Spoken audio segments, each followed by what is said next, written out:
اکبر اللہ اکبر لا الہ الا اللہ اللہ اکبر وللہ الحمد۔ بسم اللہ الرحمن الرحیم۔ اللہ تعالیٰ کے فضل و کرم سے آج ماہ ذو الحجہ مبارکہ کی پاکستان کے اندر بھی اور سعودیہ کے اندر بھی 12 تاریخ ہے اور حج بیت اللہ کا 5واں اور آخری دن ہے۔ میدان منی کے اندر حاجی حضرات آج بھی وہی عمل کر رہے ہیں ماہ ذو الحجہ مبارکہ کی 11 تاریخ کو کیا تھا۔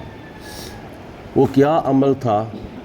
5 وقت کی نماز کے علاوہ تلاوت قرآن، اللہ تعالیٰ کی تسبیح، خدا تعالیٰ کا ذکر اور آخرت کا فکر، اور نماز ظہر کے بعد تینوں شیطانوں کو ساتھ ساتھ کینکریاں مارنا۔ یہ حاجی حضرات کا آج میدان منی کے اندر آخری دن میں یہ آخری عمل ہے۔ میدان منی ہے، سال بعد 3 دن کے لیے آباد ہوتا ہے۔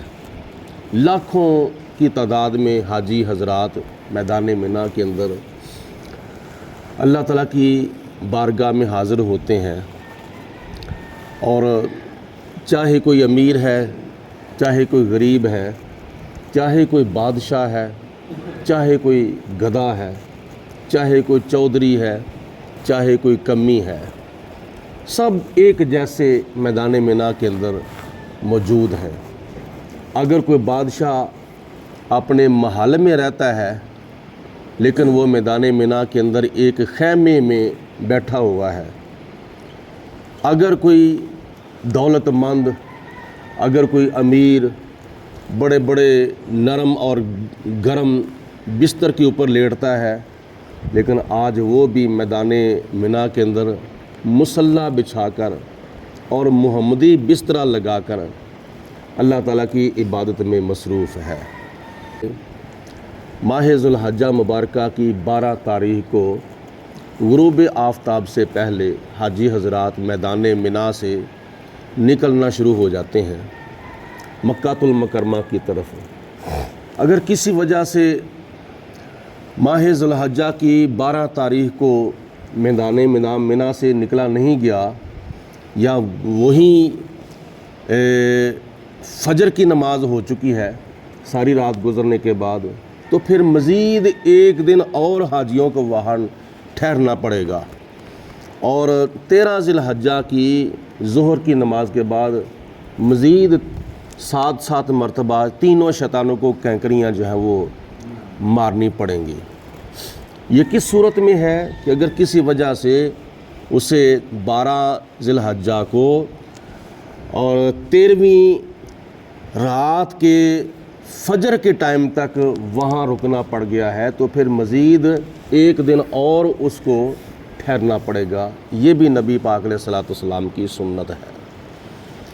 اور پھر جب حاجی حضرات میدان منی سے 12 ذی الحجہ کو نکل کر مکہ المکرمہ میں آ جاتے ہیں، تو پھر کچھ ایسے حاجی حضرات ہوتے ہیں جن کو حج بیت اللہ سے پہلے نبی پاک علیہ الصلوۃ والسلام کے شہر مدینہ میں لے جایا جاتا ہے، اور وہاں 40 نمازیں پڑھائی جاتی ہیں، اور پھر اس کے بعد مکہ المکرمہ لایا جاتا ہے۔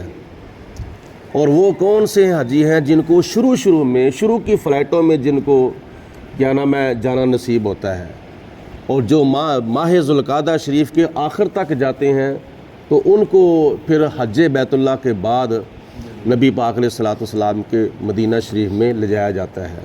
لیکن جو حاجی حضرات رہ جاتے ہیں وہ پھر حج بیت اللہ کے بعد جب مکہ المکرمہ میدان منی سے جاتے ہیں، پھر ان کے دل کے اندر جذبات ابھرتے ہیں، جذبات مچلتے ہیں، اور ان کا گروپ لیڈر یا امیر قافلہ جو ہے وہ اعلان کرتا ہے کہ سارے حاجی تیاری کر لو، اب ہماری بسیں جو ہیں وہ مکہ المکرمہ سے مدینہ المنورہ کی طرف روانہ ہو رہی ہیں۔ اور پھر ان کے ایسے جذبات ہوتے ہیں نبی پاک علیہ الصلوۃ والسلام کے در پاک کی حاضری کا شرف جب ان کو ملنا ہوتا ہے تو پھر ان کا دل کرتا ہے کہ کب وقت آئے تو ہم جلدی مدینہ المنورہ میں جائیں اور نبی پاک علیہ الصلوۃ والسلام کے روضہ پاک کا جا کے دیدار کریں اور مسجد نبوی کے اندر 40 نمازیں ادا کریں۔ وہ مسجد نبوی جس کے اندر ایک نماز پڑھنے سے اللہ تعالیٰ 50,000 نمازوں کا ثواب عطا فرماتا ہے۔ اور دوسری حدیث پاک ہے، نبی پاک علیہ الصلوۃ والسلام نے ارشاد فرمایا کہ جس نے میری مسجد کے اندر 40 نمازیں پڑھ لیں، 40 نمازیں جنہوں نے پڑھ لیں، اللہ تعالیٰ اس کے اوپر جہنم کی آگ جو ہے وہ حرام فرما دیتا ہے۔ یہ مسجد نبوی کی برکت اور مسجد نبوی کا مقام ہے۔ یعنی پھر اعلان ہوتا ہے، کئی تو پنجابی میں ایک دوسرے کو کہنا شروع کر دیتے ہیں کہ بیڑا محمد والا لیندہ پہ اتاریاں، جنہاں نے مدینے جانا کر لو تیاریاں۔ باقی اس چیز کی جو وضاحت ہے اسی موضوع کو کیا نام ہے جمعۃ المبارک کے خطبہ کے اندر بیان کیا جائے گا۔ جیو آؤ شہنشاہ کا روزہ دیکھو، کعبہ تو دیکھ چکے اب کعبے کا کعبہ دیکھو۔ اللہ پاک کی ذات بابرکات تمام مسلمان بہن بھائیوں کو زندگی کی یہ معراج نصیب فرمائے اور حضور کے در پاک کی بار بار حاضری نصیب فرمائے۔ درود پاک پڑھیں بآواز بلند، الصلاۃ والسلام علیک یا سیدی یا رسول اللہ وعلی آلہ وصحبہ یا سیدی یا حبیب اللہ، الصلاۃ والسلام علیک یا رحمۃ للعالمین وعلی آلہ وصحبہ یا رحمۃ للعالمین۔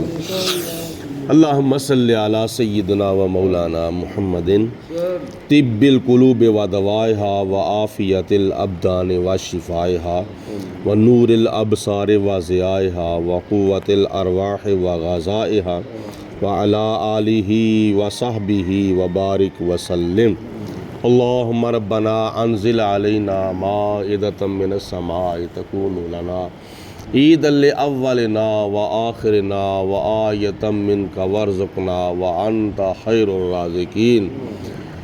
اللہم اید الاسلام والمسلمین، اللہم اید الایمان والمؤمنین، ربنا اغفر لی ولوالدی وللمؤمنین یوم یقوم الحساب۔ الہی ہم تجھ سے دعا مانگتے ہیں، مریض گناہ ہے شفا مانگتے ہیں۔ ہم گناہ گاروں کو تیری مہربانی چاہیے، سب گناہ دھل جائیں گے، رحمت کا پانی چاہیے۔ یا پروردگار عالم، نبی پاک علیہ الصلوۃ والسلام کی طفیل ہماری ادا کی ہوئی نماز فجر کو اور دعا کو اپنی بارگاہ میں قبول و منظور فرما۔ یا اللہ پاک ہمارے صغیرہ و کبیرہ گناہ معاف فرما، ہمیں نیک اعمال کی توفیق عطا فرما، ہمیں شیطان کے شر سے، نفس کے دھوکے سے، موت کی سختی سے، قبر کے عذاب سے، حشر کی شرمندگی سے، دنیا اور آخرت کی ذلت و رسوائی سے بچا، مرتے وقت کلمہ پڑھنا نصیب فرما۔ صلی اللہ تعالی علی خیر خلقہ محمد و آلہ و صحابہ اجمعین برحمتک۔